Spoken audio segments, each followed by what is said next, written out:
զրույցի եմ հրավիրում դեմոկրատական կուսակցության փոխնախագահ Նարինե Դիլբարյանին, ողջունում եմ ձեզ եւ շատ ուրախ եմ, որ ձեզ տեսնում եմ Մայրաթոր Սուրբ Էջմիածնում։ Այսօր Տիկին Դիլբարյան, մեր ժողովրդին այս իշխանությունը փորձեց բաժանել երկու թևերի։ Մի հատվածը գնաց, ստիպված եղավ գնալ Հովանավանք եւ մասնակցել այնտեղ ինչ-որ կեղծ պատարագ է տեղ ունենում։ Հավատավոր մեր ժողովրդի զգալի հատվածը այստեղ է Մայրաթորում։ Ես կխնդրեմ, որպես նաև քաղաքական գործիչ, մենք արդեն երկար ժամանակ է ականատես ենք այս 7 տարի է այս իշխանության կողմից հասարակությանը սևերի եւ սպիտակների բաժանելու գործընթացին։ Փաստորեն հոգեվոր դաշտում եւս այս մարդը կարողանում է հասնել իր նպատակին բաժանելով մեր ժողովրդին։ Խնդրեմ։ Ցավոք պետք է արձանագրել, որ երբ տպագրվեց նրա գիրքը երկրի հակառակ կողմից, արդեն պետք է ակնհայտ դառնար, թե ինքը ինչ ծրագրով է գալիս, եւ այդ գիրքը կարդացողները թերևս խորքային կհասկանան, որ 2018-ի այդ հեղաշրջում հեղափոխությունից հետո արդեն ակնհայտ էր, որ իրական Հայաստանը դա երկրի հակառակ կողմի Հայաստանն է, որի փաստորեն իրականացմանը ձեռնամուխ եղավ անշեղ Նիկոլ Փաշինյանը։ Եվ Մերժենք Սերժին կարգախոսը, որը գիտեք բազմանշանակ եւ վտանգավոր կարգախոս է, որտեղ անձ էր մերժում, իրականում պարզվեց, որ վերածվելու է Մերժենք Արարատը, Մերժենք Արցախը, եւ հիմա էլ մերժենք հայոց պատմությունը, մերժենք մեր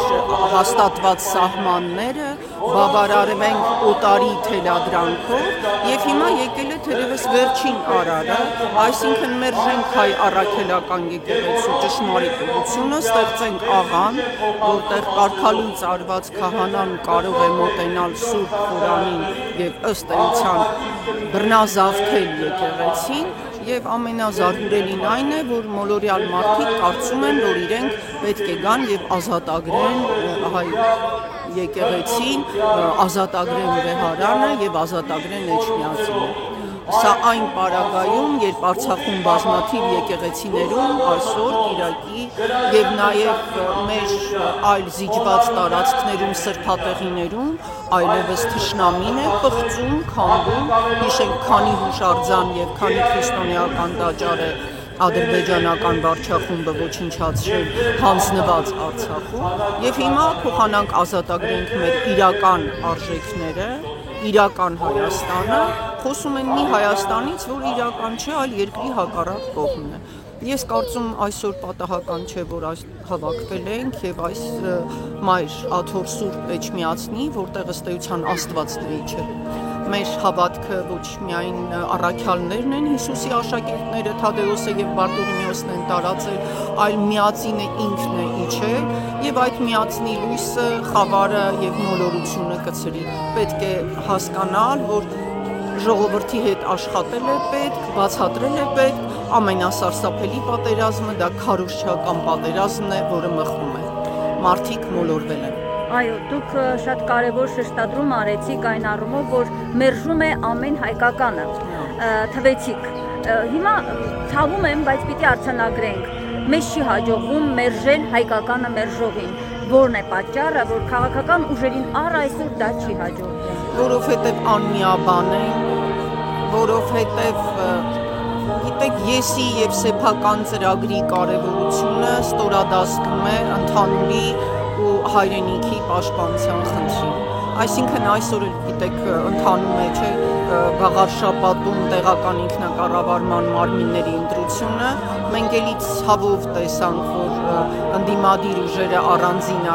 են ներկայացել, խոստանալով հաղթել, միասին շարժումը աջակցում է 44-օրյա պատերազմի հերոս հերոս Վաչագան Մանուկյանի հորը, բանաստեղծ, բազմատաղանդ Խաչիկ Մանուկյանին, բայց ես այսօր այստեղ ուզում եմ հույս ունենալ, որ կհաղթեն բոլորը միասին, ոչ թե մեկ ուժ, այլ կհաղթի այն Հայաստանը, որը գալիս է 4-րդ հազարամյակներից, եւ գիտեք, եթե 4 հազարամյակ գալիս ես, ուրեմն առաքելություն ունես, Եվ եթե մենք հաղթահարենք այդ անջատականությունը, ապա կկարողանանք պաշտպանել ոչ միայն մեր պետությունը, այլ ըստ էության մեր այն քաղաքացուն, նաև այն քաղաքացուն, որ այսօր գուցե գնացել է հովանավանք եւ կարծում է, թե ինքը ճիշտ է վարվում եւ հավատում է, որ չգիտեմ, ինչ որ մեկը գոյություն չունեցող արդեն 91 թվականից KGB-ի գործակալ է կամ այդ զառանցանքները, գիտեք, խոսքն էլ է արժե զրկվել։ Ասում են մենք հայ առաքելական եկեղեցու հավատարիմ զավակ ենք ու պղծում են եկեղեցին, խախտում են եկեղեցական կանոնակարգը, ասում են մենք պաշտպանում ենք սահմանադրությունը, ամեն օր խախտում են սահմանադրությունը, մարդու անձնական կյանքի գաղտնիության, քաղաքացու պաշտպանվածության խնդիրը, ուստի ես համոզված եմ, որ մենք պիտի պաշտպանենք մեր օրենքները, մեր պետությունը ու մեր հայրենիքը տարածաշրջանում վերստին ազգ ու պետություն լինելու համար եւ անկեղծ հավատում եմ, երևի փորձությունները տրվում են մեզ մեր սխալները գիտակցելու եւ